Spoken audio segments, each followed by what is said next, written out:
And as I do, he grabs me. And that was a shock.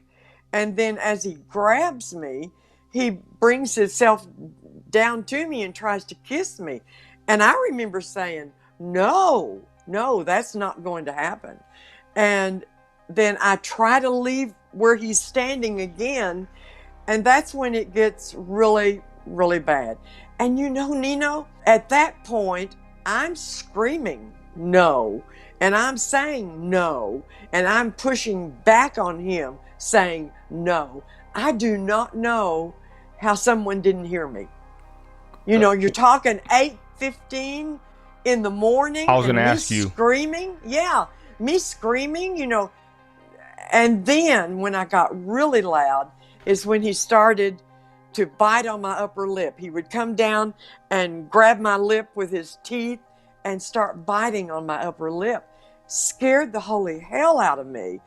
I couldn't think what to do. He's a big man. At that time, I only weighed about 110 pounds, 5'5", not very heavy at all. And he just threw me back on the bed.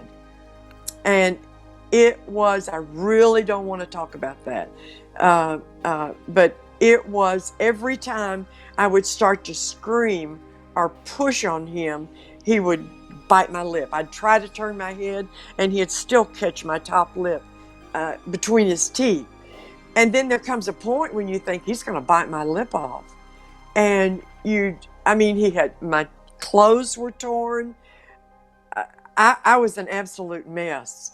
And after this is all over with, I'm sitting up on the other side of the bed just to get away from him, trying to gather the covers around my bare body where he had ripped my clothes. And I'm sitting up over there crying, just in shock. And he gets up, sort of gathers himself, and walks to the foot of the bed. And the first ridiculous thing that this monster said to me was, "Don't worry, Juanita, I'm sterile from mumps when I was a boy." And I thought, why in the hell are you trying? What? That just went over my head. Why are you telling me this?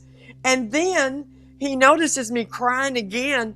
And by that time, he notices the blood running down the corners of my mouth. And my lip is swollen 2 to 3 times the normal size, already bluing. And he puts on his coat and he just sort of motions to my mouth and says, "You'd better put some ice on that." Walks out the door.